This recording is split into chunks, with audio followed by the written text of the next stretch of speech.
Nathan Westwood stood by the floor-to-ceiling windows of his downtown office, watching the city pulse with life 30 stories below.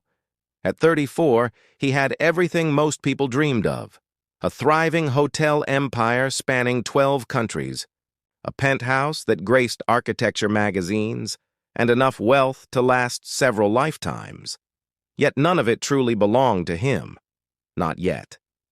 His grandfather's will had been clear.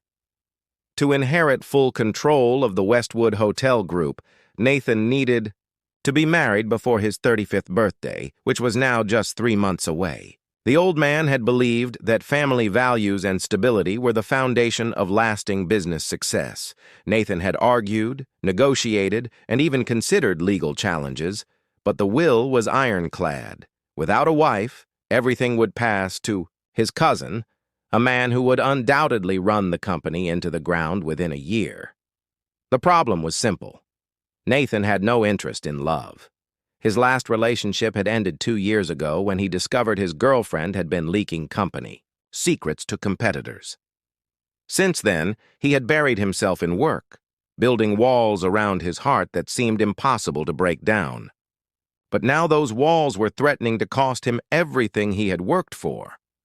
Rebecca Chen, his business partner and closest friend, had suggested the solution during a late-night strategy session: a marriage contract, a temporary arrangement, with someone who needed something he could provide. It would be a business transaction, clean and uncomplicated.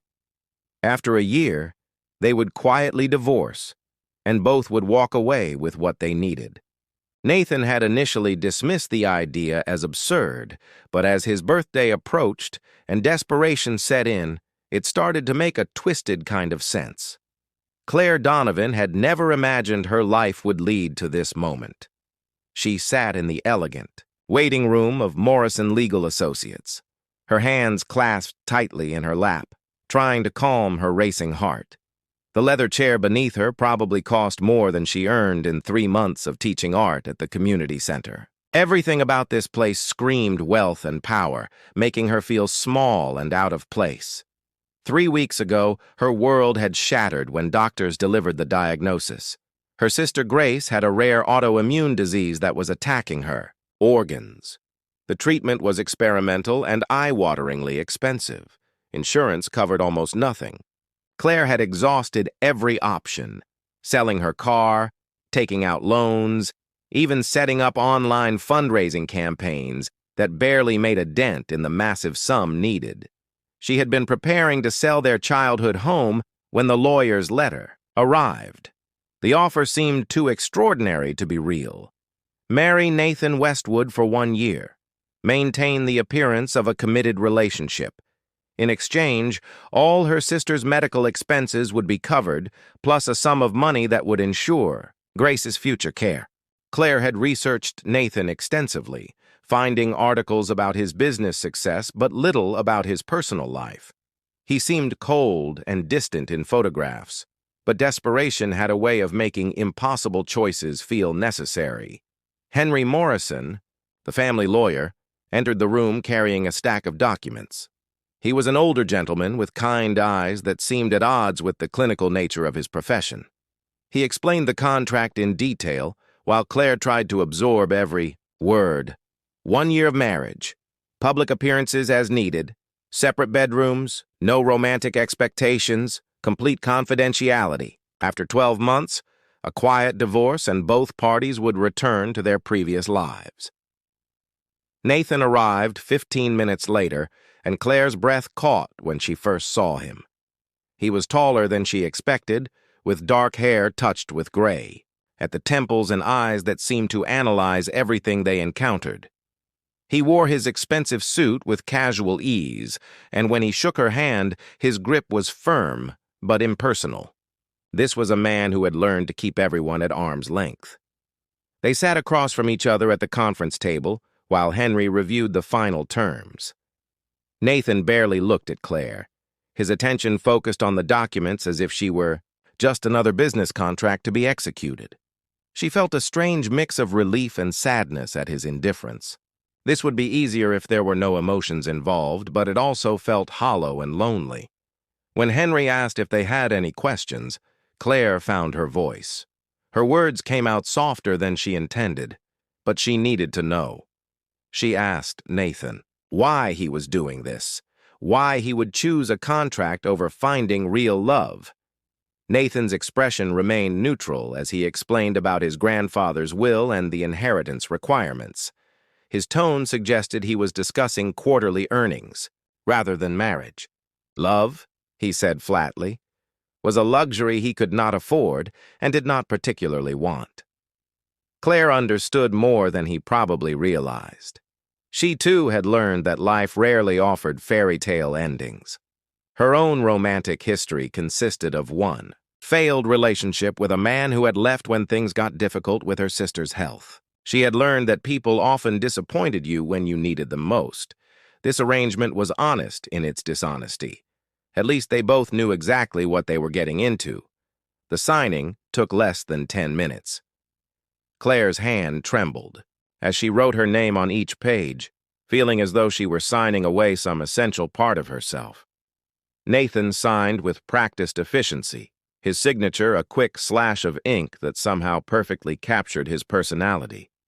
When it was done, Henry congratulated them with professional warmth that felt surreal. They were now legally married, yet they remained complete strangers. Nathan drove them to his home in silence. Claire watched the city give way to an exclusive neighborhood where homes were hidden behind gates and ancient trees. When they pulled up to his mansion, she had to remind herself to breathe. The house was stunning, all modern lines and glass, sitting on what must have been 3 acres of perfectly manicured grounds. It looked more like a museum than a home.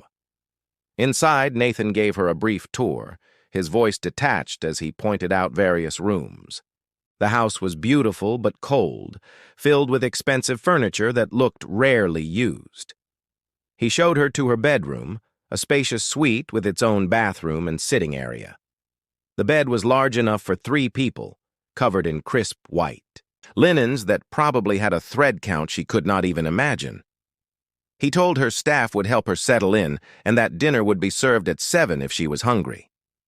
Then he disappeared into his study, leaving her alone in this beautiful, impersonal space. Claire sat on the edge of the bed, finally allowing herself to feel the weight of what she had done. She had married a stranger for money. No matter how noble her reasons, that fact felt heavy on her chest.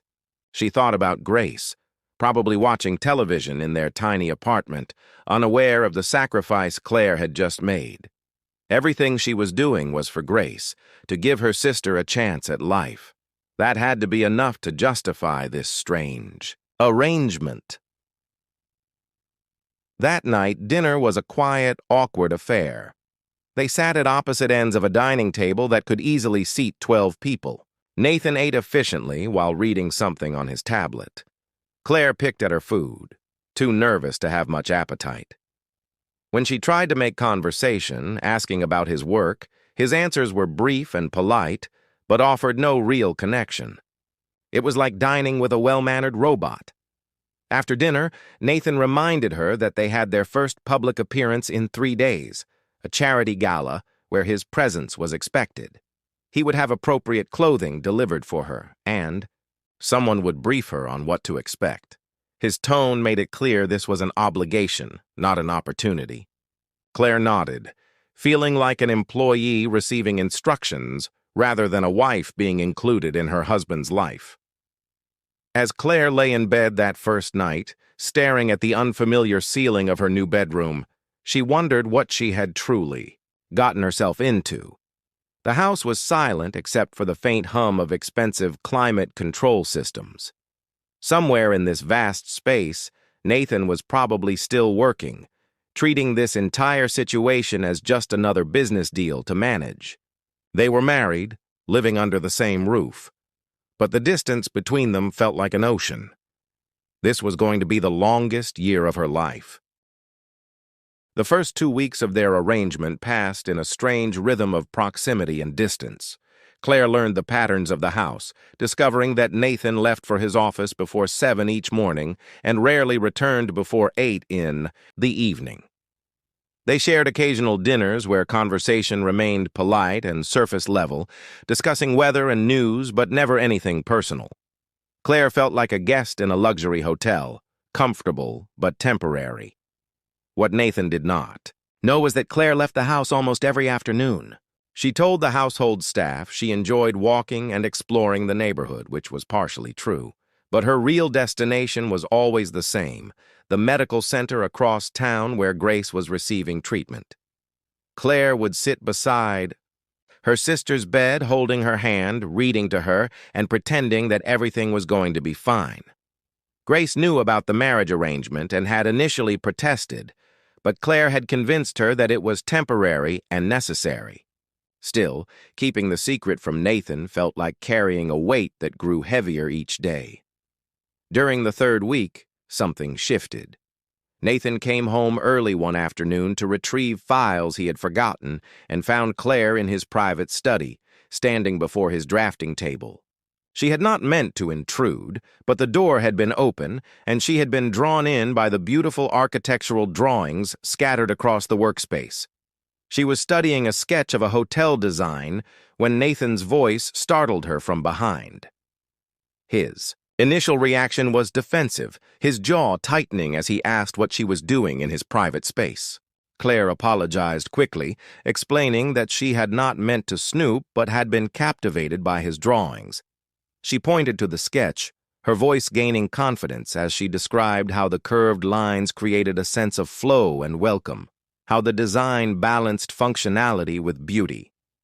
Her observations were thoughtful and genuine, showing an understanding of architecture that surprised him. Nathan's defensiveness faded into curiosity. He explained that the design was for a boutique hotel in Barcelona, a passion project he had been developing for years but kept setting aside for more profitable ventures. As he talked about the concept, Claire noticed something remarkable. His entire demeanor changed. The cold businessman disappeared, replaced by someone animated and creative, someone who actually cared about beauty and meaning rather than just profit margins. His eyes lit up as he described how he wanted the building to capture the spirit of the Mediterranean while respecting the historical neighborhood. Claire asked why he had set the project aside if he was so passionate about it. Nathan's walls went back up slightly as he explained that passion did not always align with practical business decisions. The Barcelona project would take years to complete and would not generate the returns his board expected. Rebecca had advised him to focus on expansion in more profitable markets. Claire studied him quietly, then said something that caught him off guard.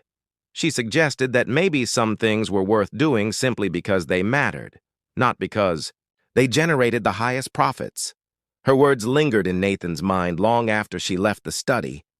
That evening, instead of eating in silence, he found himself asking about her background. Claire explained that she taught art at a community center, working primarily with children and seniors.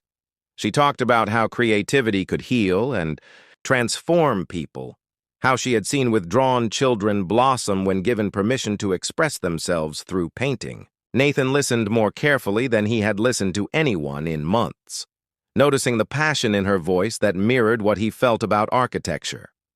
Over the following days, their interactions became less formal. Nathan started coming home. Earlier, often finding Claire in the garden, sketching or reading. He would sit nearby with his laptop, working in companionable silence. Sometimes she would show him her drawings, usually portraits of people she had seen during her afternoon walks. Her talent was undeniable, capturing not just physical features but emotions and stories in each face. Nathan found himself wondering about the subjects, asking questions that led to longer conversations. The charity gala had gone better than expected. Claire had been nervous but handled herself with natural grace, speaking warmly with donors and asking thoughtful questions about their philanthropic work. Nathan noticed how genuinely interested she seemed in people's stories, unlike the calculated networking he usually witnessed at such events. Several business associates later told him how lucky he was to have found someone so charming and authentic. He had nodded in agreement, but the words felt strange because he was beginning to realize they were true. However, Nathan also began noticing things that did not quite add up. Claire received frequent phone calls that she always took in private, her voice becoming hushed and concerned. She disappeared most afternoons, returning with vague explanations about errands or walks. Once, he had seen her getting into a taxi with an overnight bag, looking distressed. When he asked about it later, she claimed she had been visiting a friend who was feeling unwell. The explanation was plausible, but felt incomplete. Nathan hated the suspicion that crept into his thoughts. He had hired investigators before signing the contract, and they had found nothing concerning in Claire's background. Yet his past betrayal had left scars that made trust difficult. He found himself wondering if she was seeing someone else, if this marriage was more complicated than she had admitted. The thoughts bothered him more than they should have, given that their arrangement was supposed to be purely transactional. The turning point came during a business crisis in the fifth week. Nathan's flagship hotel in Singapore experienced a major structural problem that required immediate attention. The issue threatened to delay the opening and potentially cost millions in penalties. He spent 3 days barely sleeping, coordinating, with engineers and contractors across time zones, his stress levels climbing to dangerous heights. Claire noticed his exhaustion. She brought coffee to his study late one night and found him staring at structural reports with bloodshot eyes. Instead of leaving him alone, as she usually would, she sat down and asked if he wanted to talk about it. Nathan was so tired that his usual defenses crumbled.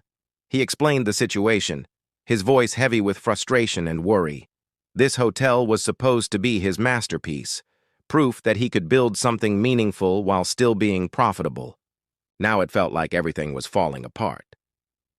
Claire listened without judgment, then asked questions that were surprisingly insightful. She wanted to know what he had originally envisioned for the hotel, what had inspired the design, what feeling he had hoped guests would experience.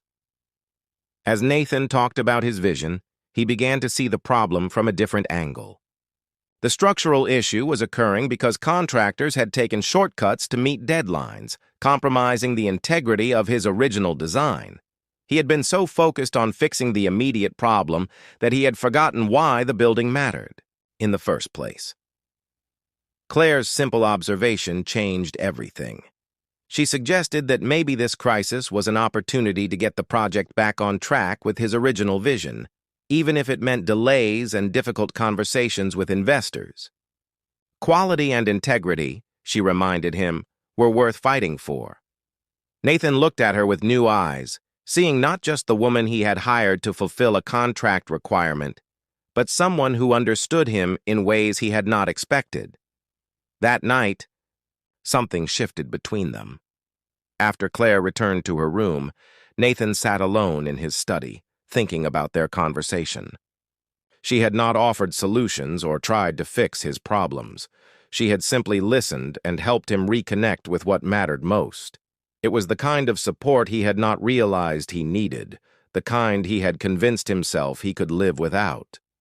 In her own room, Claire lay awake thinking about Nathan.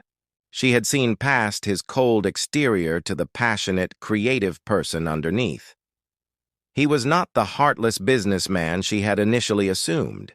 He was someone who had been hurt and had learned to protect himself by keeping others at a distance. She recognized that defense mechanism because she used it herself. They were both hiding, both afraid to be vulnerable. The realization made her chest tighten with an emotion she was not ready to name. The next morning, Nathan made a decision. He called Rebecca and told her he was going to Singapore personally to oversee the repairs. But before he left, he did something unexpected. He found Claire in the garden and asked if she would like to come with him. His voice was carefully casual, explaining that she might find it interesting and that it would look good for their public image. But his eyes held a question that went deeper than the practical explanation. Claire hesitated, thinking about Grace and her regular visits. But something in Nathan's expression made her say yes. She could arrange coverage for a few days, and maybe, she thought, this trip might help them understand each other better. As Nathan smiled, truly smiled for the first time since she had known him, Claire felt her heart skip in a way that both thrilled and terrified her. This was supposed to be just a contract, just a temporary arrangement. But feelings, she was, discovering, did not always respect the boundaries people tried to draw around them. Singapore was a city of light and energy, but Claire barely noticed the beauty around her. The guilt of leaving Grace for 3 days pressed heavily on her chest. She called the medical center twice daily, checking on her sister's condition, speaking in hushed tones from the hotel balcony while Nathan worked inside. Each conversation left her more anxious, especially when Grace's nurse mentioned that her sister's fever had spiked and she was asking for Claire. Nathan noticed the change in Claire's mood immediately. During their first 2 days in Singapore, she had been engaged and supportive, visiting the construction site with him and offering thoughtful observations about the design challenges. But on the 3rd day, she seemed distant and troubled, her smile forced and her eyes constantly checking her phone. That evening, he found her on the balcony, tears streaming down her face as she spoke softly into her phone, promising someone that she would be home soon. When Claire ended the call and turned around, she found Nathan standing in the doorway. His expression was unreadable, but his voice was gentle when he spoke. He told her he knew she had been keeping something from him, and while he had tried to respect her privacy, he could no longer ignore that she was clearly in pain. He asked her directly if she was involved with someone else, if there was a relationship. She had not disclosed. The question struck Claire as so unexpected that she actually laughed through her tears. She shook her head and sank into a chair, her entire body trembling. Nathan moved closer, his concern growing as he watched her struggle with something heavy and overwhelming. Finally, Claire looked up at him with eyes full of exhaustion and fear. She told him it was time he knew the truth, the real reason she had agreed to their arrangement. Claire's words tumbled out in a rush of emotion that she had been holding back for weeks. She told him about Grace, her 19-year-old sister who was everything good and bright in the world. She described how Grace had been preparing to start college, full of dreams and plans when the symptoms began. Fatigue, pain, fevers that would not break. The diagnosis had come 6 months ago, a rare autoimmune disease that was attacking her organs with relentless aggression. The treatment was experimental, Claire explained, her voice breaking. Only a handful of specialists in the country could provide the care Grace needed, and insurance companies called it investigational, refusing to cover the staggering costs. Claire had exhausted every option, sold everything she owned, begged for help from everyone she knew. When the contract marriage offer arrived, it had felt like a miracle and a curse, a way to save Grace's life, but at the cost of Claire's freedom and honesty. Nathan listened in complete silence, his chest tightening with each revelation. Claire told him about her daily visits to the medical center, about sitting beside Grace's bed and pretending to be strong while her sister grew weaker. She explained the phone calls, the anxiety, the constant fear that she might lose the only family she had left. Her parents had died in a car accident when Claire was 21, leaving her to raise Grace alone. They only had each other, and the thought of failing her sister was unbearable. When Claire finished speaking, she looked down at her hands, unable to meet Nathan's eyes. She apologized for the deception, acknowledging that she should have been honest from the beginning. But she had been terrified that if he knew the full extent of her desperation, he might use it against her somehow, or worse, decide she was too complicated and find someone else to fulfill his contract requirements. Nathan felt something crack open inside his chest. All this time, he had been guarding himself against betrayal and manipulation, assuming Claire was hiding something selfish or dishonest. Instead, she had been carrying an impossible burden alone, sacrificing her own needs to care for someone she loved. He thought about how she had never spent money frivolously, how she disappeared each afternoon, how she sometimes looked exhausted but never complained. Everything suddenly made sense. He crossed the space between them and knelt down, in front of her chair. His voice was rough with emotion when he spoke. He told her he was sorry for suspecting her of deception when she had been acting out of love, sorry that she had felt she needed to hide such an important part of her life. Then he asked her about Grace's treatment, wanting to know every detail about her condition and care. Claire was stunned by his reaction. She had expected anger or disappointment, not this gentle concern. Through fresh tears, she explained Grace's medical situation in detail. The treatment required ongoing immunotherapy sessions, monitoring by specialists, and medications that cost thousands of dollars each month.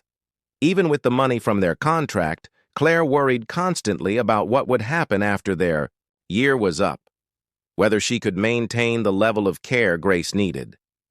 Nathan made a decision in that moment that surprised even himself. He told Claire they were going home immediately, that she needed to be with her sister. But more than that, he wanted to help. He pulled out his phone and began making calls right there on the balcony. Within an hour, he had contacted 3 of the top immunology specialists in the country, arranging consultations and promising whatever resources were necessary to get Grace the best possible care. Claire watched in amazement as Nathan transformed. The situation with the same focused intensity he brought to his business dealings. But this was different. This was not about profit or strategy. This was about helping someone he had never met because the person he was beginning to care about was suffering. When he finally set down his phone, Claire could not hold back anymore. She stood and wrapped her arms around him, holding on as if he were the only solid thing in a world that had been shifting beneath her feet for months. Nathan held her close, feeling her body shake with relief and exhaustion. Something fundamental had changed between them in that moment. The walls he had built around his heart, the defenses he had maintained so carefully, were crumbling. This was not the cold transaction he had planned. This was real, messy, and terrifying. In the best possible way, they flew home the next morning. Nathan insisted on accompanying Claire directly to the medical center. When they walked into Grace's room, Claire's sister looked tiny and pale in the hospital bed, but her eyes lit up when she saw her sister. Grace's gaze moved to Nathan with curiosity and wariness, clearly wondering if this was the man Claire had married out of necessity. Nathan approached the bed with unexpected gentleness. He introduced himself simply without pretense or formality. He told Grace that her sister was one of the bravest people he had ever met, and that they were going to make sure she got every possible chance to recover. Grace looked between Nathan and Claire, seeing something in their expressions that made her smile despite her weakness. She whispered that she could see why Claire had agreed to the arrangement, and maybe it was turning out to be more than just a contract after all. Over the following weeks, Nathan kept his promises. He brought in Dr. Patricia Hughes, one of the nation's leading immunology researchers, to consult on Grace's case. He arranged for Grace to be transferred to a private suite with round-the-clock nursing care. He made sure Claire could spend as much time with her sister as she needed, never questioning or complaining about her absences. But more importantly, Nathan began joining Claire on her visits. He would sit quietly in Grace's room, listening as the sisters talked and laughed, sometimes bringing books or tablets loaded with movies to help pass the long treatment days. Grace was initially shy around him, but his genuine interest in her, art projects, and his terrible jokes eventually won her over. Claire watched the 2 most important people in her life connecting and felt something bloom in her chest that she had not allowed herself to feel before. One evening, after leaving the hospital together, Nathan and Claire walked through a nearby park. The sun was setting, painting the sky in shades of orange and purple. Nathan stopped walking and turned to face Claire. His expression was serious but open in a way she had never seen before. He told her that their contract had been based on convenience and necessity, But somewhere along the way, it had become something else entirely. He admitted that he had fallen in love with her strength and kindness, with the way she saw beauty in everything, with her fierce devotion to the people she loved. Claire felt tears spring to her eyes as Nathan continued. He said he understood, if she did not feel the same way, that he had no right to expect her feelings to match his own. Their arrangement had always been temporary, and he would honor that agreement if she wanted to leave when the year was up. But he hoped, he said softly, that she might consider staying not because of a contract, but because she wanted to build a real life together. Claire's response came not in words, but in action. She stepped forward and kissed him, pouring all the feelings she had been holding back into that moment. When they finally pulled apart, she told him that she had been fighting her feelings for weeks, terrified of getting hurt or complicating their arrangement. But she loved him too, loved the person he was beneath the protective layers, loved how he had shown up for her and Grace when they needed help most. Nathan smiled, truly smiled, and pulled her close. He promised her that they would face whatever came next together. Grace's treatment would continue with the best care available. After their contract year ended, they would remarry properly, with Grace present and healthy enough to celebrate. They would build a life based on honesty and love, not obligation and necessity. In the months that followed, Grace's condition improved gradually but steadily under the new treatment protocol. Claire watched her sister regain strength and color, saw hope return to her eyes. Nathan had his Barcelona hotel project approved by the board, with Claire's artistic input shaping the final design. They merged their separate bedrooms, creating a shared space that felt like home rather than a showroom. Their love story had begun as a transaction, two people brought together by desperation and circumstance.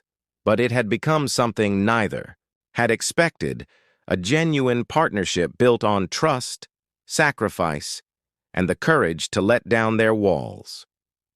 Nathan had learned that love was not a weakness to be avoided, but a strength that made everything else meaningful.